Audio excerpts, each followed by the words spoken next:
Vamos aprender a calcular um fluxo de carga utilizando o método de Newton com a ferramenta MathPower. Seja bem-vindo ao canal do professor Dester. Vamos neste vídeo aprender como se calcula um fluxo de carga utilizando o método de Newton, ok? Para quem ainda não me conhece, sou o professor Maurício Dester, minha formação está aqui, minha atuação como professor nos cursos universitários de Engenharia Elétrica, Controle de Automação, Ciência da Computação e minha experiência profissional como professor universitário. Meus canais, minhas redes sociais, para quem se interessar sobre o assunto engenharia elétrica ou energia elétrica de forma generalizada. Não se esqueça aqui no YouTube de inscrever-se no canal se lhe é de interesse, ativar as notificações, porque assim você fica sabendo quando um novo vídeo for publicado. Curtir e compartilhar, isso é muito importante, porque ao fazer isso, outras pessoas poderão ser ajudadas a entender, a compreender, a aprender este assunto tratado neste vídeo, ok? Então, método de Newton-Raphson usando MathPower e Octave para o cálculo de fluxo de carga em rede. Se você não conhece ou não sabe utilizar o Octave, o MATLAB, o MathPower, não se preocupe. Aqui na descrição deste vídeo há os links para outros vídeos que lhe ajudarão a entender como utilizar, como instalar o Octave, como utilizar o MATLAB e como instalar e utilizar o MathPower, ok? Muito bem, vamos lá ao método de Newton-Raphson aplicado a sistemas elétricos de potência. Veja só, como nós vimos aqui no vídeo anterior, falando sobre o método de Newton de forma generalizada, e fica aqui o convite, vou deixar aqui também na descrição o link para o vídeo anterior que explica o método de Newton-Raphson de forma geral, para aplicação tanto em sistemas de equações quanto a sistemas elétricos de potência. Então veja, as equações do problema de fluxo de carga, elas resumem-se a essas duas, ok?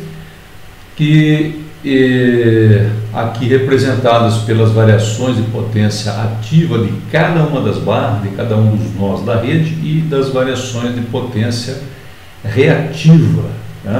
Que variações é essa? Entre a potência especificada e a calculada, para o caso das barras PQ e PV, potência ativa, e também para as barras PQ, o delta, a variação de potência reativa entre a especificada e calculada. Essas variações têm que ser iguais a zero. Então, as equações de fluxo de carga resumem-se a essas aqui, P especificado menos Q calculado para cada uma das barras da rede, ok? E Q especificado menos Q calculado para cada uma das barras da rede, esse K aqui representando cada uma das barras. E lembrar que tanto a potência ativa quanto a reativa, potência ativa e reativa calculadas, elas dependem, elas são funções da magnitude da tensão e do ângulo da tensão de cada uma das barras. Ok? Isso é importante, essa é a base do equacionamento do problema de fluxo de carga. Bem, as incógnitas, então, as variáveis deste problema, chamadas de variáveis de estado, são a magnitude da tensão e o ângulo da tensão de cada uma das barras, ok? Então, para as barras PQ e PV, θ, né, seria as variáveis para cada uma das barras, e também para as barras PQ, a magnitude da tensão, ok? Da mesma forma que nós vimos lá no vídeo que trata do método de Newton, de forma geral, eu preciso buscar a minha solução, e para isso eu utilizei esse artifício matemático, que é pensar em uma solução inicial, né, uma estimativa inicial da solução, e depois caminhar com o ΔX para a solução real, ok? E isso, expandindo em série de Taylor, eu posso obter desta forma, né? Aproximadamente, eu pegando apenas o primeiro termo, utilizar a derivada, né, da função. Aqui, como é uma derivada de muitas variáveis, de todas as variáveis daí, são derivadas parciais, ela é uma matriz, né? Lembrar que isso aqui é uma equação matricial. E essa matriz de derivadas tem um nome especial chamado de jacobiano, ok?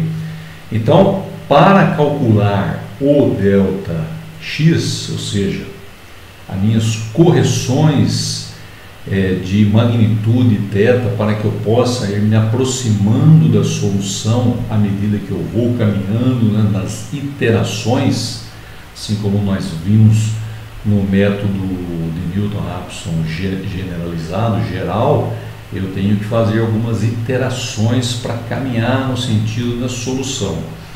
Então eu posso calcular os deltas, né, dos passos que eu vou dar na direção da solução, obtendo aqui o inverso do jacobiano, ou seja, o inverso de uma matriz de derivadas parciais, e multiplicar pelo valor da função naquele ponto, sendo que essa letra grega aqui, que é denominada ni, identifica o número da iteração. Eu começo lá com uma estimativa inicial, parto para a primeira iteração, segunda, terceira, então o delta de uma determinada interação eu consigo calcular pelo inverso da matriz jacobiana daquela iteração, cuja matriz jacobiana é constituída de derivadas parciais num determinado ponto, né, numa determinada solução daquela iteração, né, eu calculo as derivadas parciais para um determinado ponto, e também a função naquele determinado ponto, né, no ponto calculado para aquela iteração. Esse ponto, né, esses dois valores são multiplicados, essas duas matrizes são multiplicados, e eu encontro o vetor de correções de magnitude e ângulo para cada uma das barras, ok? Lembrar que isso aqui é uma equação matricial. O método de Newton se resume a isso, ok?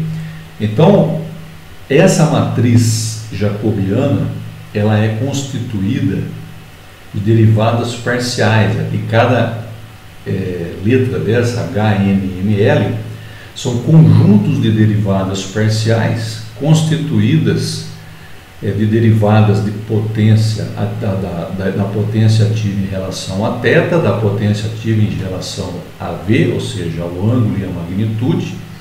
Veja, esta parte da matriz é constituída de derivadas parciais de Q em relação ao ângulo, e essa parte da matriz jacobiana é constituída de derivadas parciais de Q em relação à magnitude da tensão. Sendo que P e Q aqui são equações, né? Equações de fluxo de carga, ok? Essas equações de fluxo de carga são obtidas através da lei de Ohm, ok? Da lei de Kirchhoff, aplicada nós, ou seja, as barras de cada uma das redes, de cada uma das barras do sistema, da rede em questão. Eu obtenho então essas equações aqui que me permitem calcular o fluxo de potência, ou seja, a potência líquida injetada numa determinada barra por intermédio desta equação, que é uma somatória, o produto da tensão na própria barra K pela somatória desse produto, ok? E sendo que M são todas as barras conectadas à barra K. Então eu vou fazer o somatório desses fluxos de potência e vou obter a potência líquida injetada na barra K, ativa e reativa. A partir dessas equações eu consigo montar a minha jacobiana, que são as derivadas parciais dessas equações aqui, em função derivada parcial de P em relação a θ, derivada parcial de P em relação a V, de Q em relação a θ e de Q em relação a V. Então aqui eu tenho minhas submatrizes H, M, M e L. Por que são matrizes? Porque eu tenho várias barras na minha rede. E para cada barra é uma equação de potência, de injeção de potência líquida nodal, ou seja, ou melhor, duas equações, uma de potência ativa e outra de potência reativa. Por isso, isso aqui é uma matriz de equações, certo? Equações que eu consigo calcular obter valores para um ponto a cada interação, um ponto de solução para cada interação. Essas aqui são as derivadas parciais, de P em relação a θ, eu obtenho essa equação, de PK em relação a θm, ou seja, a barra a qual K está interligada, e de PK em relação à própria barra, ao próprio θ da barra K, que eu obtenho aqui essa equação. Isso para cada uma das submatrizes da matriz jacobiana, ok? Muito bem. O método, uma visão geral do método de Newton-Raphson está aqui resumida. Eu estipulo um valor para uma de tolerância. O que é esse valor de tolerância? Como a gente viu no vídeo, que trata de forma generalizada do método de Newton-Raphson, e aí a importância de você ver esse vídeo para entender o método aplicado a sistemas elétricos de potência. Essa tolerância ela vai determinar o quão próximo eu quero chegar da minha solução real. Então, adota-se o valor inicial estimado para todas as magnitudes de tensão de todas as barras, de todos os ângulos. Então, essas variáveis de estado, eu tenho que partir de uma solução inicial para implementar o método de Newton-Raphson. Essa solução inicial normalmente, na maioria dos casos, eu considero magnitude 1 e ângulo 0 para todas as barras como valor inicial, mas isso não é restritivo, eu posso colocar qualquer valor, ok? Aí eu entro no processo iterativo, certo? Para cada interação é necessário calcular um jacobiano, ok? Eu tenho as equações do jacobiano, mas eu vou calcular para um determinado ponto de solução, certo? Para cada interação. Então eu preciso recalcular esse jacobiano em cada interação. E aí eu obtenho os valores de ΔV e Δθ para cada barra. Esses valores eu vou aplicar corrigindo as magnitudes de tensão. Por exemplo, na primeira interação, se eu supor magnitude 1 e ângulo 0 para todas as barras, eu vou ter uma correção aqui a fazer para a próxima interação. E eu vou obter novos valores de V e de θ nessa próxima interação. Esses novos valores de V e de θ vão ser os valores iniciais da interação seguinte. Eu vou obter uma nova correção aqui de magnitude e de ângulo, aplico nesses novos valores e vou seguindo até que a minha tolerância seja atingida. Aí eu verifico se o método convergiu, ok? Pode não convergir, ok? Nem sempre, não é na totalidade dos casos que o método de Newton converge. Esse é o algoritmo básico do método de Newton. Não são 8 passos, escolha as variáveis e valores iniciais para V e θ, e eu estou na iteração 0, chamo de Mi igual a 0 para a primeira iteração, calculo os mismatches, verifico se esses mismatches estão dentro da minha tolerância. Se estiverem, né, estou de sorte, na primeira iteração já consegui, o processo se encerra, calculo as demais incógnitas. Né? Quais seriam as demais incógnitas? O fluxo de potência nos ramos, né, que é o que mais me interessa. Bom, caso não obtenha convergência, ou seja, os meus mismatches sejam maiores que a minha tolerância, eu continuo no processo iterativo. Eu monto a minha matriz jacobiana, certo? Obtenho as correções, como a gente viu, né? Como fazer, obtenho as correções de Δθ e ΔV para essa iteração, né? Mi agora é igual a 1. Obtenho então os novos valores de θ e de V, baseado nessas correções que eu acabei de calcular, e vou partir para mais uma iteração. Volto aqui no passo 2. Calculo, os mismatches de potência são novamente calculados, baseado naquelas equações que nós vimos aqui no slide anterior, e verifico a convergência. Atingi a convergência? Terminei o meu processo, calculo os fluxos de potência. Caso contrário, continuo aqui no meu processo iterativo, retorno para o passo 2 e vou ficar aqui dentro desse ciclo, né, entre o passo 2 e o passo 7, até que a minha convergência seja atingida, ou seja, me aproxime o quanto eu desejei da minha solução real. Então é esse o método, né? Lembrar que o problema se resume nisso, né, no cálculo dos mismatches, né, entre a potência especificada e a potência calculada. Para isso eu uso um jacobiano e as correções de Δθ e ΔV.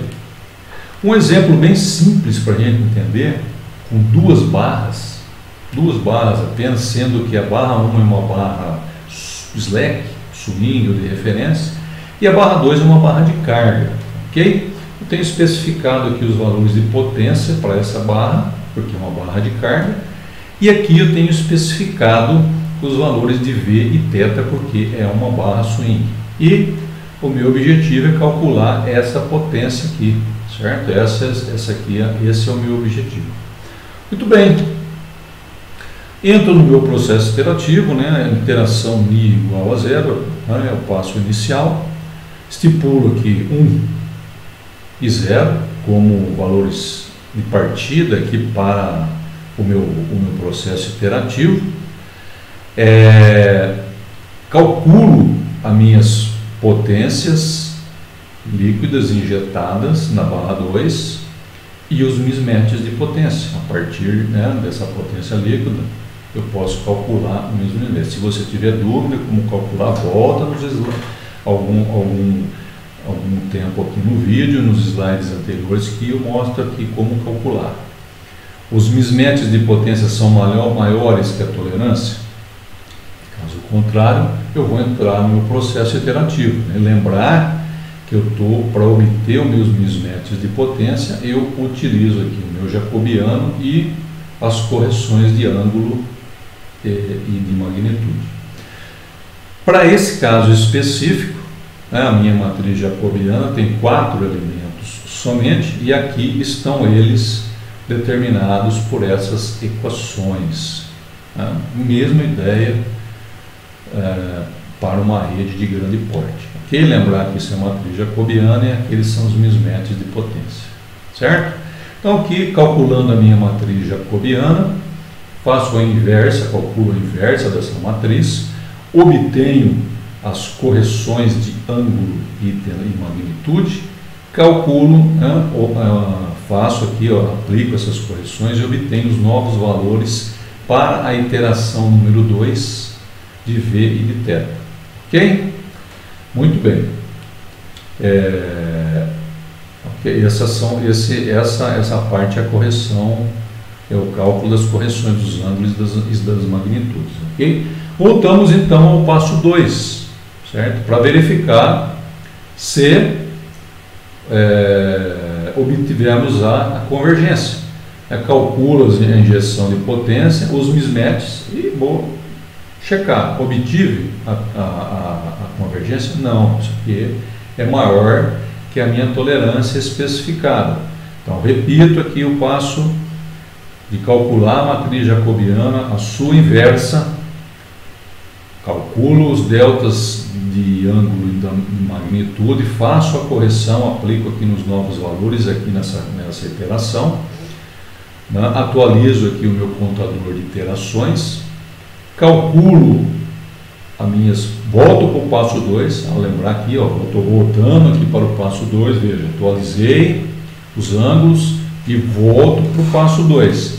Bom, minhas potências nodais estão aqui e os meus mismatches estão aqui.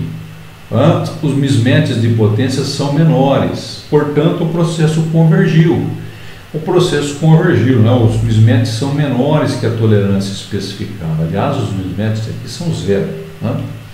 Muito bem, aí eu consigo calcular a potência injetada na barra de referência, que era o meu objetivo principal. Está aqui.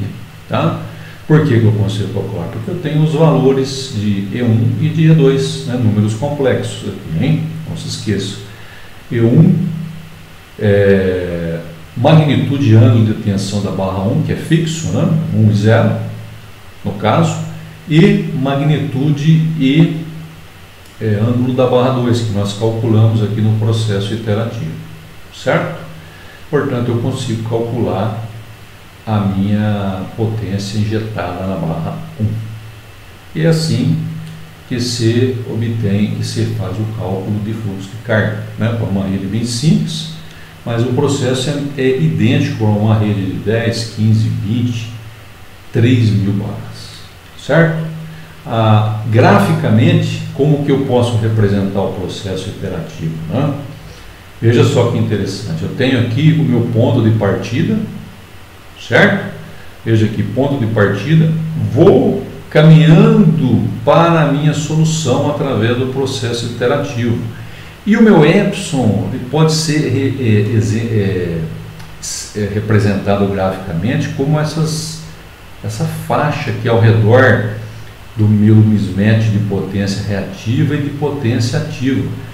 Portanto, quando eu entrar dentro dessa faixa, veja que aqui na iteração número 3, nesse exemplo, tá certo? Nesse exemplo, eu entrei, estou dentro da minha tolerância de mismatch de potência reativa, mas ainda não estou dentro da tolerância do mismatch de potência ativa. E o processo só converge aqui, nesse caso, né, não é o exemplo que a gente deu, mas nesse caso hipotético, entra aqui na região de tolerância especificada para o mismatch de potência ativa somente na iteração 4. Então veja, 0, iteração 1, 2, 3 e 4 eu entrei.